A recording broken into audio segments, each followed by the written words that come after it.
is inevitable. Perubahan adalah hal yang tidak terelakkan. Sebuah quote menarik dari Robert C. Gallagher, seorang penulis buku terkenal, The Express. Begitu juga dengan perpajakan di Indonesia.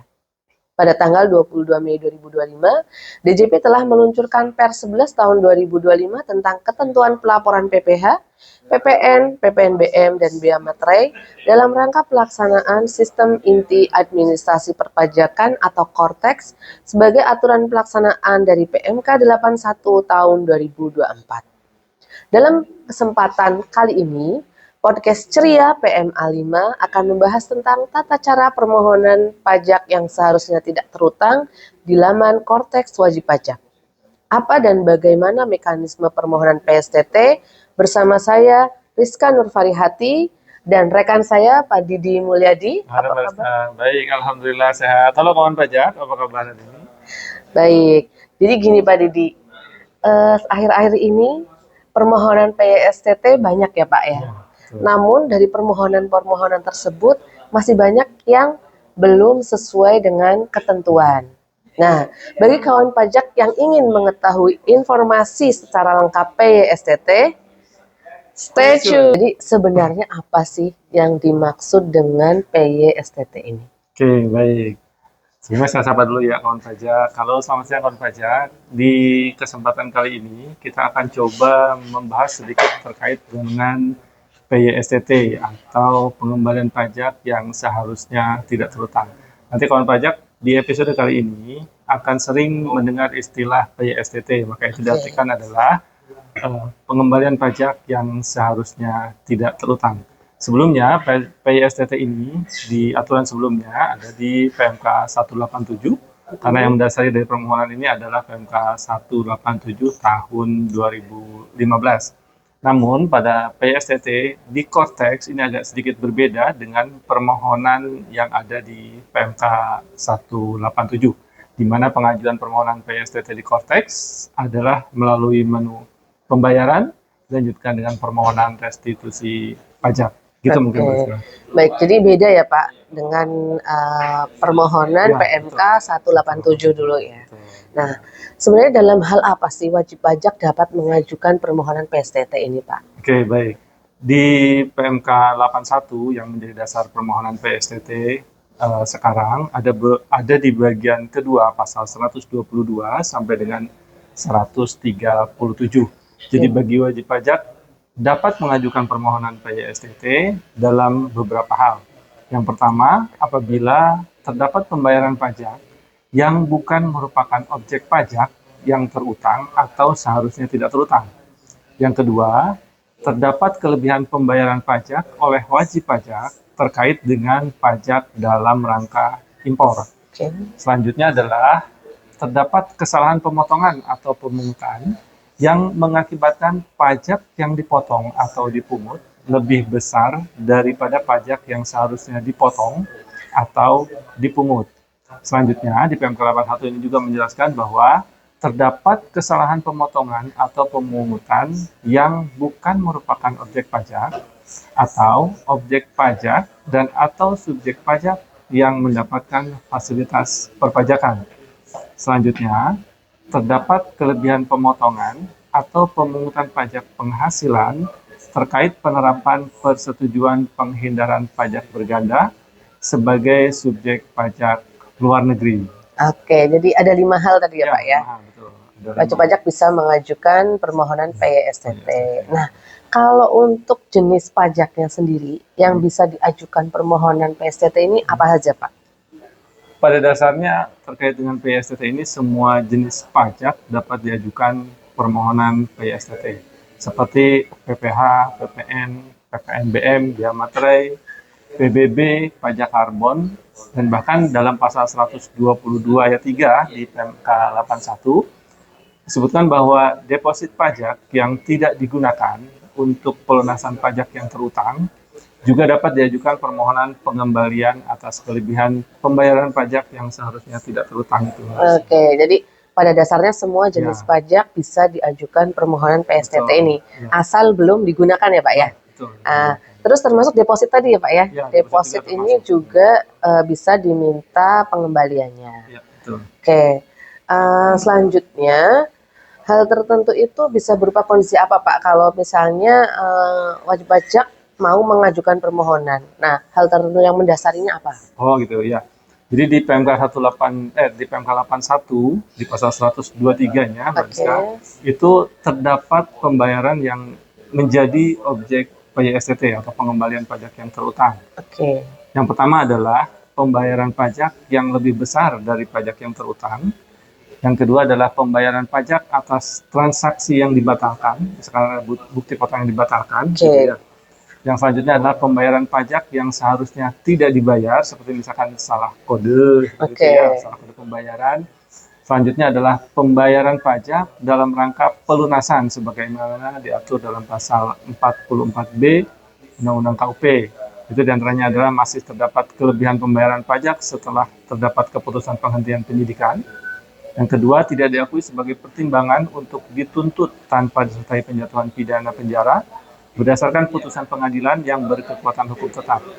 Yang ketiga, tidak diakui sebagai pembayaran pidana denda yang dibebankan kepada terdakwa berdasarkan putusan pengadilan yang berkekuatan hukum tetap dan atau menggunakan NPWP selain NPWP tersangka setelah dilakukan penetapan tersangka sepanjang belum dilakukan penyerahan tanggung jawab atas tersangka dan barang bukti ke penuntut umum.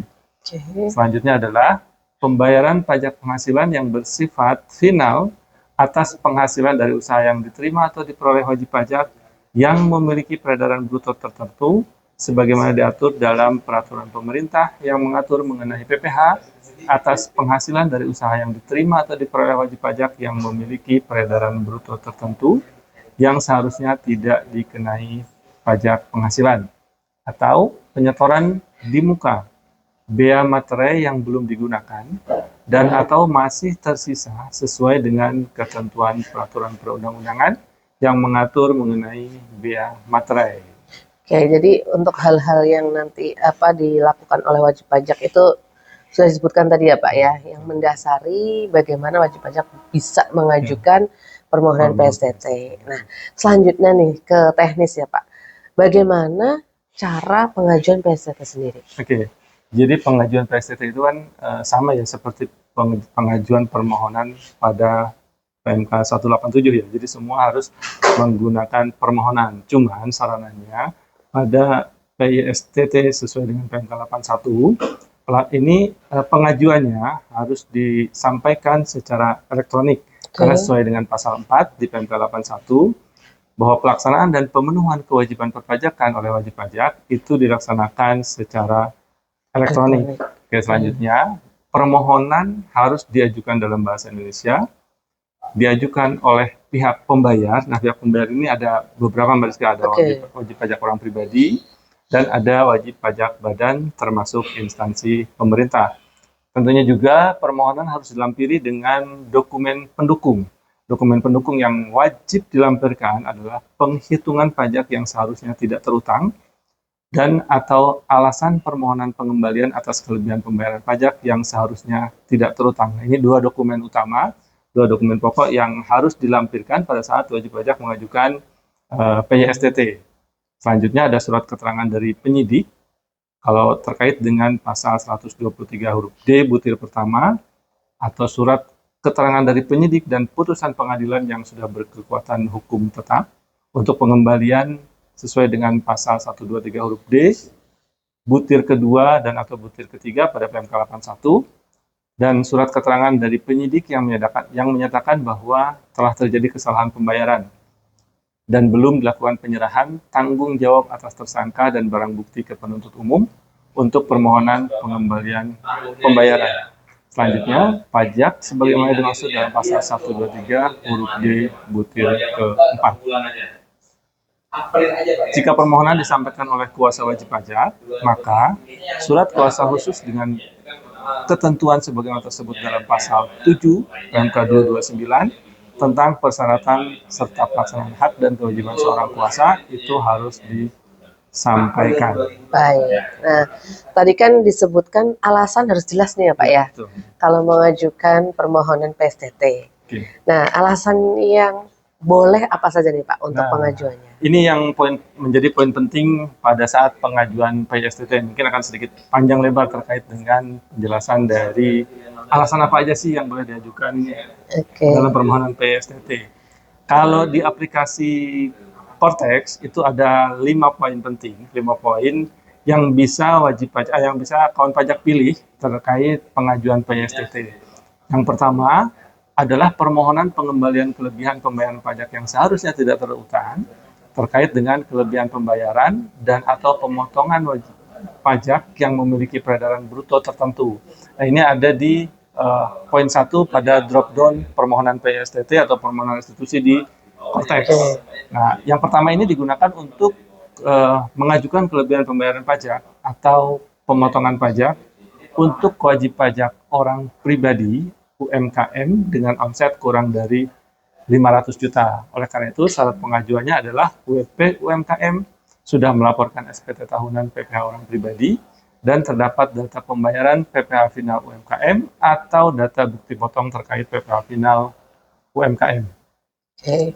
Selanjutnya, ada drop down yang kedua, permohonan PJSTT, yaitu adalah permohonan pengembalian kelebihan pembayaran pajak yang seharusnya tidak terutang terkait dengan nilai pembayaran yang belum digunakan. Nah, ini digunakan untuk mengajukan kelebihan pembayaran pajak atas pembayaran yang memiliki nilai sisa pada buku besar wajib pajak.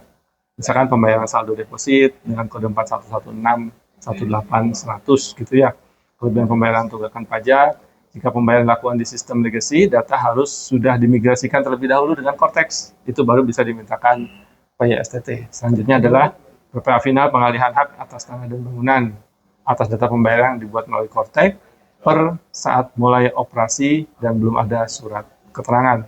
Selanjutnya, untuk yang poin drop down kedua ini, saldo deposit biaya materai yang belum digunakan untuk top up mesin mitraan. Jadi kalau misalkan mau mengajukan PJSTT untuk saldo deposit biaya materai yang belum digunakan, itu pakai drop down yang kedua pada saat permohonan PJSTT. Nah, ini ada tiga lagi. Ada tiga lagi. Nah, selanjutnya adalah permohonan kelebihan pembayaran pajak atau PJSTT terkait dengan pembayaran yang dipersamakan dengan pelaporan. Nah, ini secara umum restitusi atau PJSTT menggunakan drop down yang ketiga ini karena ini digunakan untuk mengajukan pengembalian pembayaran pajak atas pelaporan melalui pembayaran, pemberitahuan penggunaan deposit materi teraan, penghentian penyidikan, SK revaluasi aset tetap, validasi PPh PHTB atas pembayaran final pengalihan hak atas tanah dan bangunan yang sudah diterbitkan surat atau surat keterangan. Oke, selanjutnya, alasan selanjutnya, permohonan pengembalian atau PJSTT terkait dengan SPT. Nah, ini digunakan untuk mengajukan kelebihan pembayaran pajak atas SPT pembetulan yang bernilai lebih bayar, yaitu bisa di SPT PPh unifikasi, PPh final pengungkapan harta bersih, atau SPT masa pemungutan biaya materai. Selanjutnya, di drop down selanjutnya ada permohonan PJSTT terkait dengan bukti transaksi atau faktur pajak atau dokumen yang dipersamakan dengan faktur pajak, bukti pemotongan atau bukti pemungutan. Nah, untuk drop down yang kelima ini digunakan untuk mengajukan kelebihan pembayaran pajak atas dokumen bukti pemotongan atau pemungutan. Yang kedua, faktur pajak dalam hal permohonan kelebihan pembayaran pajak diajukan oleh pihak yang terpungut berdasarkan pasal 130 PMK 81 2024. Dan dokumen yang dipersamakan dengan faktur pajak atau dokumen lainnya selain bukti pemotongan dan pemungutan, misalkan dokumen terkait impor dan sebagainya. Nah, ini yang terakhir, alasan terakhir, permohonan PJSTT atas selisih kelebihan pembayaran pajak yang belum dikembalikan pada SKP KPP sebelumnya. Nah, ini digunakan untuk jika ada selisih SKP KPP yang sebelumnya, bisa misalkan kita koreksi gitu kan, ada kelebihan yang belum dimintakan, hasil koreksi tersebut selisihnya itu bisa dikembalikan pada dengan menggunakan metode PJSTT ini. Gitu, Mbak Rizka. Oke, jadi alasan itu ada di aplikasi Cortex wajib pajak. Betul. Dan wajib pajak tinggal memilih ya. Tadi kan Pak Didi bilang drop down. Karena pilihannya nanti ada panah ya Pak ke bawah ya. begitu, Nah, wajib pajak harus memilih mana yang paling sesuai dengan alasan yang akan digunakan wajib pajak ketika mengajukan permohonan. Betul, karena itu kan nanti ada macam-macam ya, kayak tadi kan pembayaran yang tidak digunakan, terkait Ya, dengan pelaporan SPT, disesuaikan dengan oke. kondisi apa wajib pajak akan mengajukan permohonan PJSTT-nya. Betul, termasuk tadi kalau misalnya ada kelebihan pelaporan SPT ya Pak ya, Ya, karena ada pembetulan atau pembetulan. pembatalan faktur gitu ya, pembatalan bupot gitu ya Pak ya, Ya. nanti pilihannya ada sendiri. Baik, untuk penandatangan dokumen elektronik, ini bagaimana iya. sih Pak ketentuannya Pak? Nah, ini jadi apa yang harus diperhatikan oleh kawan pajak juga terkait dengan penandatanganan dokumen elektronik pada saat wajib pajak mengajukan permohonan PJSTT melalui Cortex. Oke, Aturannya ada di pasal 8 ayat 1 PMK 81 tahun 2024 yang menyebutkan bahwa penandatangan dokumen elektronik harus ditandatangani oleh wajib pajak berdasarkan peraturan perundang-undangan dilaksanakan dengan menggunakan tanda tangan elektronik. Dan di pasal 10-nya, pasal 10 ayat 2 PMK 81, penandatangan elektronik sebagaimana dimaksud dalam pasal 8 ayat 1 tadi, untuk wajib pajak badan, wajib pajak instansi pemerintah, dan wajib pajak warisan belum terbagi, dilakukan dengan menggunakan sertifikat elektronik atau kode otorisasi yang dimiliki oleh orang pribadi oke, yang merupakan wakil wajib pajak atau orang pribadi selain wakil wajib pajak yang ditunjuk oleh wakil wajib pajak sesuai dengan ketentuan perundang-undangan untuk menandatangani dokumen elektronik. oke. Jadi Itu. tadi penandatangan kan pakai elektronik ya Pak ya. Ya, betul. Berarti untuk di Cortex orang pribadinya sendiri mereka kan harus sudah membuat kode otorisasi ya Pak ya, Ya, yang pakai betul. paspres itu ya. Ya, betul. Nah itu tanda tangan elektroniknya. Makanya kan diharapkan kepada seluruh wajib pajak terkait dengan penggunaan Cortex dan pemadanan nikah NPWP itu nanti ada hubungannya ke sini juga Mbak Rizka terkait dengan penandatanganan menggunakan kode otorisasi Oke, DTP. baik. Nah kemudian nih Pak, kan wajib pajak sudah berhasil nih ngajuin permohonan. Udah masuk ke udah selesai sampai keluar nomor kasus dan sebagainya ya Pak ya. Terus di KPP kan nanti masuk tuh permohonannya. Hasilnya apa sih Pak? Nah, hasilnya apa nih? Nah, kalau terkait dengan hasil, tentunya setiap permohonan dari wajib pajak atau dari kawan pajak permohonan yang masuk ke KPP itu akan terlebih dahulu kami lakukan penelitian, Mbak Rizka. Penelitian itu untuk meneliti kebenaran pembayaran pajak yang diajukan permohonan atau misalkan penelitian apakah pajak tersebut sudah dibayar ke kas negara sebelum dimintakan PJSTT. Terus yang selanjutnya adalah pajak yang diajukan permohonan tidak dikreditkan dalam SPT dalam hal pengajuannya karena terdapat pembayaran pajak yang bukan merupakan objek pajak yang terutang atau yang seharusnya tidak terutang. Penelitian itu kita tuangkan dalam laporan hasil penelitian. Jika memang hasil dari penelitian itu terdapat kelebihan pembayaran pajak, maka akan kita terbitkan SKPLB atau surat ketetapan pajak lebih bayar.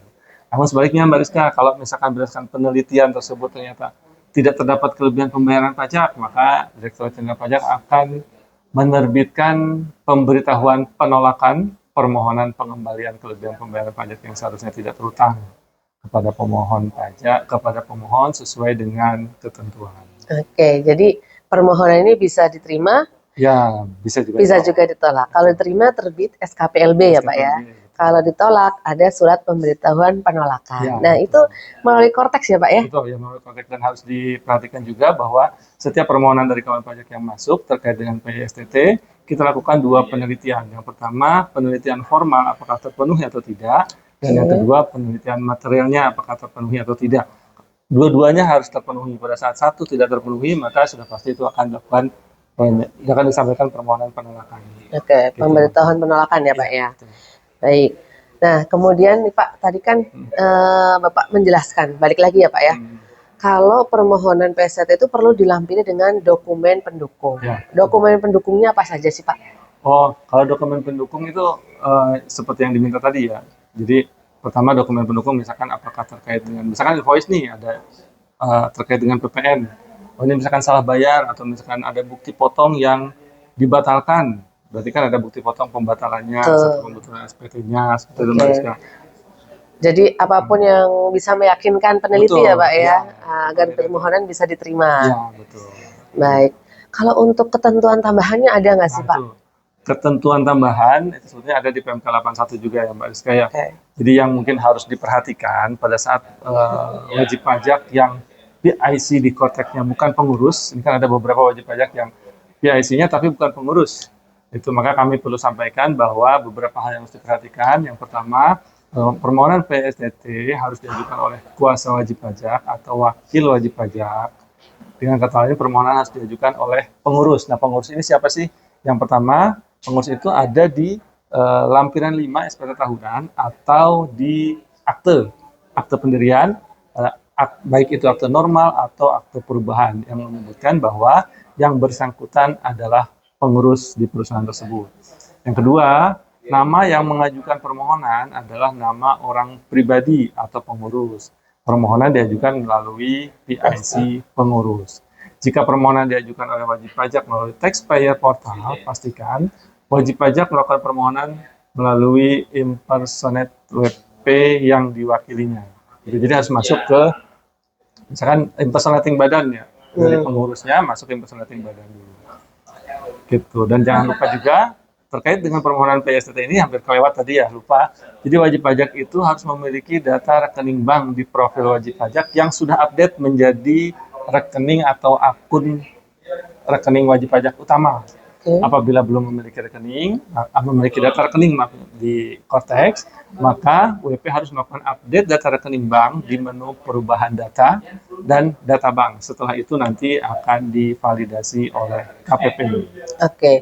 Jadi sebenarnya waktu wajib pajak ngajuin permohonan PSDT itu udah langsung menginput nomor rekening ya Pak ya? Betul. Kalau nanti wajib pajak belum mengupdate nomor rekeningnya, tidak bisa memilih ya Pak ya? Ya, nggak bisa memilih. Nah, jadi sebelum mengajukan wajib pajak memastikan dulu sudah mengupdate rekening utama atau rekening bank di akun Kortex wajib pajak. Nah, ini nanti di tadi perubahan data ya, informasi umum perubahan data, detail bank.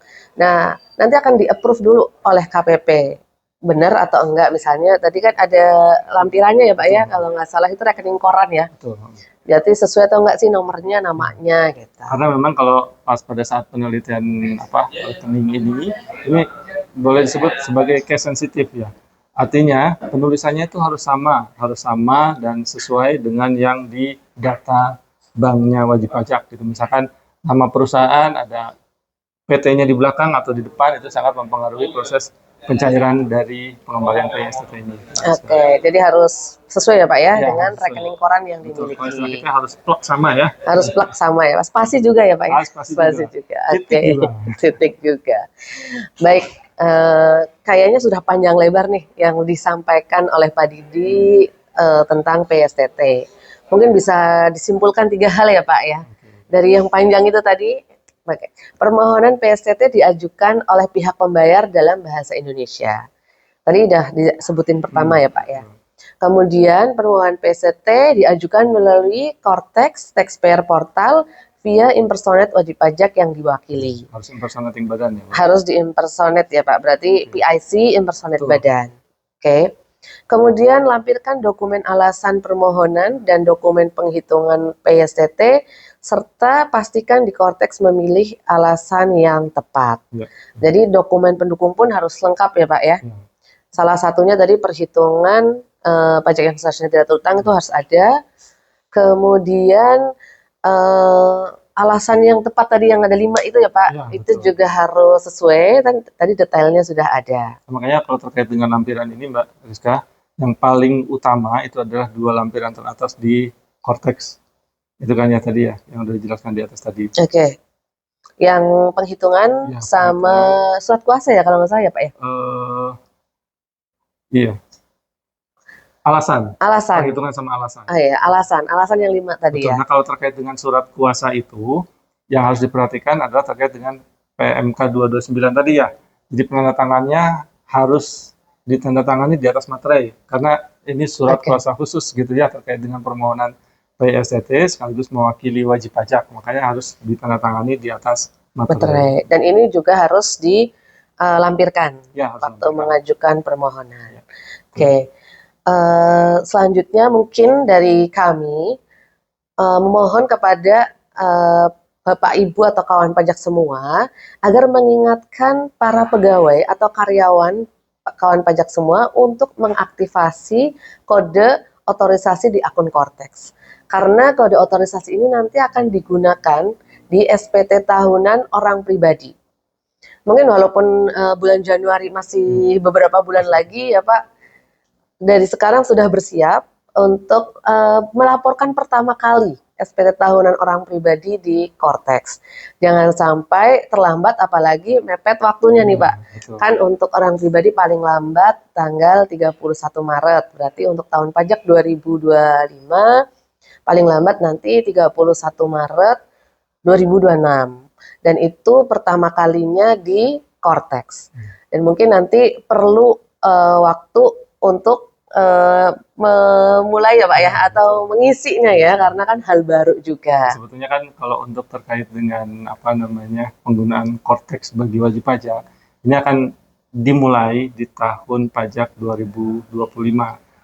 Sementara itu terkait dengan pemadanan NIK dan NPWP sudah disonding lebih awal oleh DJP kan ya, sampai dengan akhir tahun 2024. Sebetulnya ya harus sudah melakukan pemadanan NIK dan NPWP. Ini tujuannya apa? Karena nanti pada saat tahun pajak 2025, pada saat wajib pajak, dan kita semua akan menyampaikan SPT tahunan tahun pajak 2025, itu akan menggunakan Cortex. Jadi mulai dari sekarang, kawan pajak sudah bisa mulai mencoba kali ya, udah mulai mencoba dan menggunakan Cortex-nya sendiri, mumpung masih ada kesempatan kurang lebih berapa bulan? 5 bulan ya Pak. 6 bulan lagi. Oke, jadi minimal login dulu ya Pak ya? Ya minimal berhasil login dulu lah gitu kan. Berhasil login dulu, terus buat kode otorisasi dulu. Jadi mengenal dulu lah gitu kan bagi wajib pajak atau kawan pajak yang belum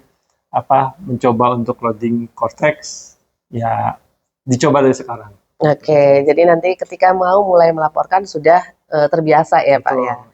Nah, kemudian pesan dari kami juga, mohon wajib pajak untuk waspada terhadap penipuan yang mengatasnamakan DJP. Jika Bapak Ibu menerima pesan, WA, email yang meragukan ya, ini benar nggak sih dari DJP? Kok isinya data-data pribadi yang harusnya tidak semua tahu ya.